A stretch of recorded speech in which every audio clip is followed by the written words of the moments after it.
All right, Doc Rivers, let's shift to the NBA for a few minutes, was fired yesterday, dismissed by Steve Ballmer, the owner. I listened to every radio and TV commentator, and they all had the same opinion. It was time for Doc to go. I mean, he's a good guy, but, as a coach, I don't think this is a right fit.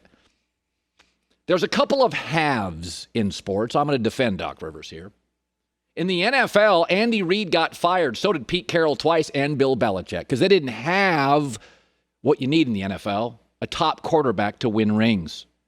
Pete, Andy, and Bill got them, and they all got hardware. In the NBA, the have, everybody thinks it's a star. No, it's not. There's a lot of stars. Who's your number two? If you do not have a dependable clutch number two star, you will not win titles. Doc did in Boston. Paul Pierce is clutch. He won a title. But in L.A., the Clippers, he had Blake Griffin next to Carmelo, the most overrated player in the league for 15 years. And then this team has Paul George. I've seen Paul George in Indy, OKC, and L.A. He's good. He ain't clutch, bruh. How do I know this is true? Because Michael Jordan, the best player ever, couldn't win without Pippen. Kevin Durant couldn't win titles without Steph. And LeBron's got titles with D. Wade, always clutch, and Kyrie Irving, little bit of a head case, but he's a closer in clutch. By the way, the best basketball coach I've ever seen is Phil Jackson. When Pippen was his two, he won titles. When Kobe was a two to Shaq, he won titles. When Pau Gasol was a two to Kobe, he won titles. You know what he won when he didn't have a dependable clutch two in the playoffs? Nothing. Go ahead, but Doc Rivers didn't miss open jumpers. Doc Rivers didn't melt down. Look at the resumes of the other coaches you want to bring in. It's not as good as Doc Rivers. Belichick's record in the NFL pre-Brady, 41 wins and 57 losses. Pete Carroll, fired twice, was a slightly sub-500 coach pre-Russell Wilson. Rings when they got the guy. Paul George's history is clear. He is a very good player, but the reason he's more B+ than A+, he melts when it matters. By the way, Frank Vogel got fired too when he had Paul George. Now he's got LeBron. And Anthony Davis is a two. Now Frank Vogel's the talk of the town. Is Ty Lue going to make Paul George clutch?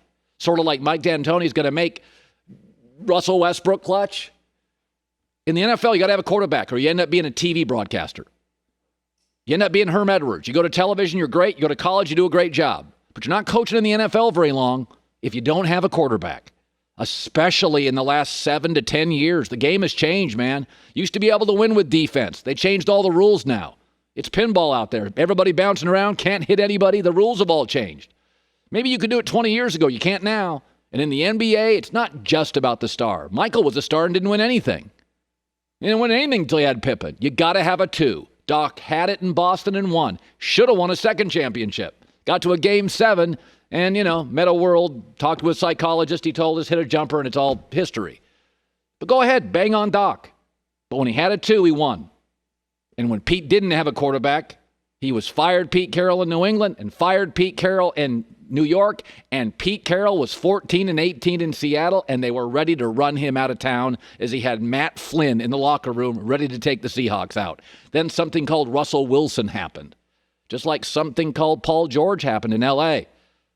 I like Paul. I've met Paul. He's a good player. He's a really good player. But we got a history here, and the history is Doc wins with a good two, and Paul shrinks when he's asked to be the one of the two in the playoffs. I want to do some NBA stuff because we're going to get an incredible finals. But I did say, listen, we just cast aside. The NBA treats coaches terribly. It's always the coach's fault. It doesn't mean coach of the year means you're going to get fired in a year. They just do a terrible job with coaches. And I understand that. It's a players' league. I totally get it. But in the NFL, Pete Carroll, Belichick, Andy Reid get fired. They get the quarterback. They win rings. In the NBA, there's a reason why Michael, LeBron with Wade, KD with Steph, you don't win championships no matter how good you are. You need a number two that's clutch. Paul George wasn't clutch. Paul Pierce was. Doc won with a guy that was clutch. Blake Griffin, to me, was a great athlete. Was he clutch? Not really. Some of this, we can blame Doc. I get it. Maybe it's time for a new coach. I'm not saying that's wrong. There's a lot of good young coaches out there. But this morning I'm driving to work and it's just Doc's the wrong fit. He's bad. Isn't it more of a Paul George issue? Well, I think it's both. I think you obviously have to be concerned that Paul George doesn't have it, but I think clearly Doc lost the locker room.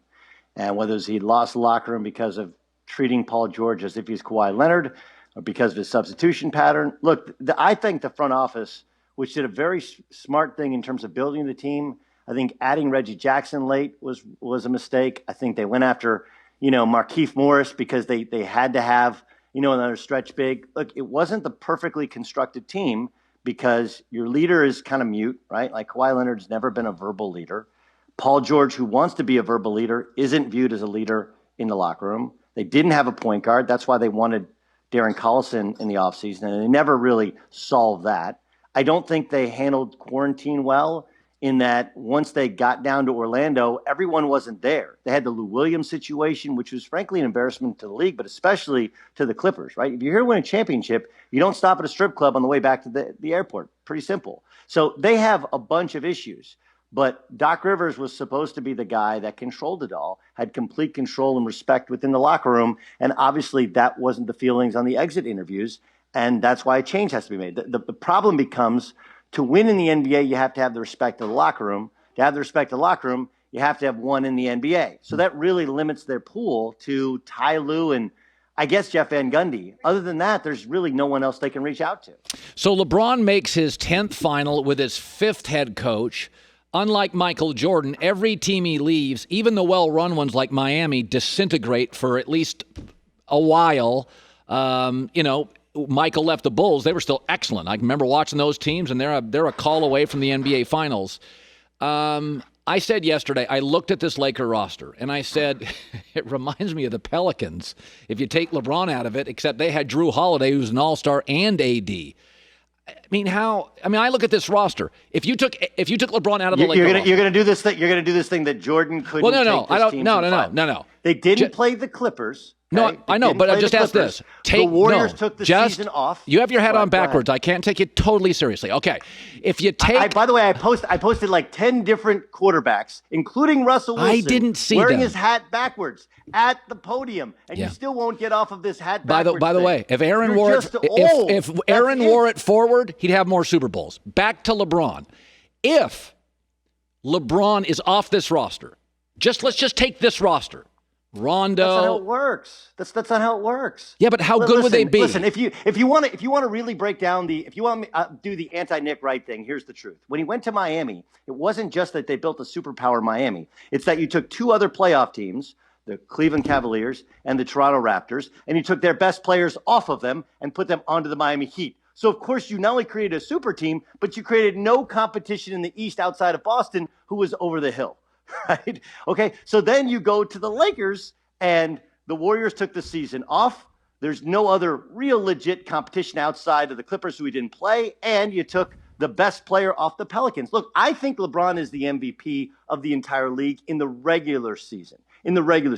He was spectacular, not because he was their best talented player, but because he led. They were a great defensive team. I think the job that Frank Vogel and his staff have done, and magnificent. They use zone. They've got them to play defensively. They got LeBron, who wants to play slow, to play faster at the point guard position. Like, all of these things are important. And I think, dealing with quarantine and being in the bubble, it hasn't been easy for any of these players. The Clippers disintegrated because of it. The Lakers got emboldened because of it, because they got on this quest to have a title for LeBron. So I'm not in any way going to take away from LeBron. And in Game 5, against the Denver Nuggets, he was spectacular. But dude, he's going against Michael Porter Jr., who could not guard the couch that I'm sitting in or the chair you're sitting in. They're going against the Nuggets, who no one thought should actually be there. It was a miracle for them to be in that position. And in no way it should take away from what Michael Jordan did. Go back and watch The Last Dance. I'm watching it with my son. He's super into it. We're watching a second time, and you start to realize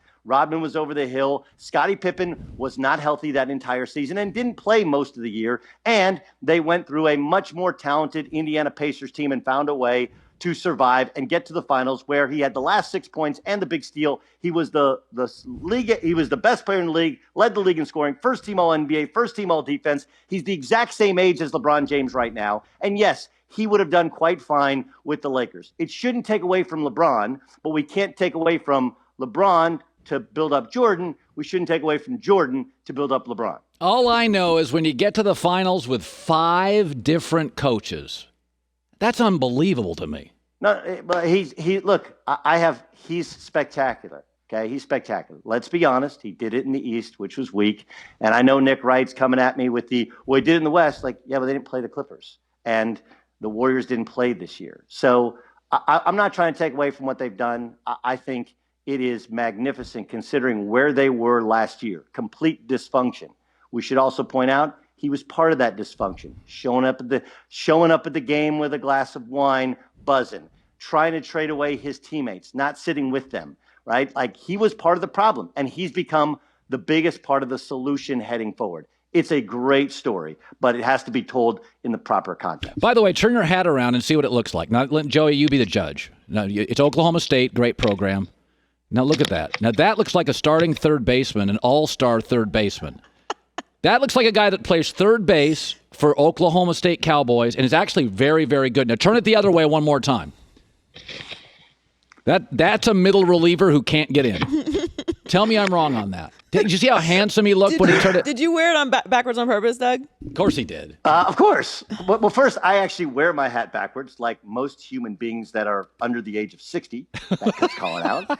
And, there's a reason they put the NFL and Major League Baseball and this is Pistol Pete logo on the back of hats, because dudes wear their hats backwards. You know what? Colin doesn't wear hats. I don't wear hats. So maybe this is playing a role in the situation. I don't wear. He doesn't wear hats. He does when he plays tennis. Tennis. Well, because the sun, it's so hot. I could see you as a visor guy. I am a visor guy. I'm a visor guy. Visors are great for guys who are bald. If you're bald, you can go visor. If you wear a visor backwards. Right? Like Matt Nagy. Nagy goes visor. Visor backwards is unemployable. Yeah, that's nonsense. I mean, at least you can get a job when you wear a hat backwards. It's just, not going to get the job, but you can get a job. Okay, I got to go.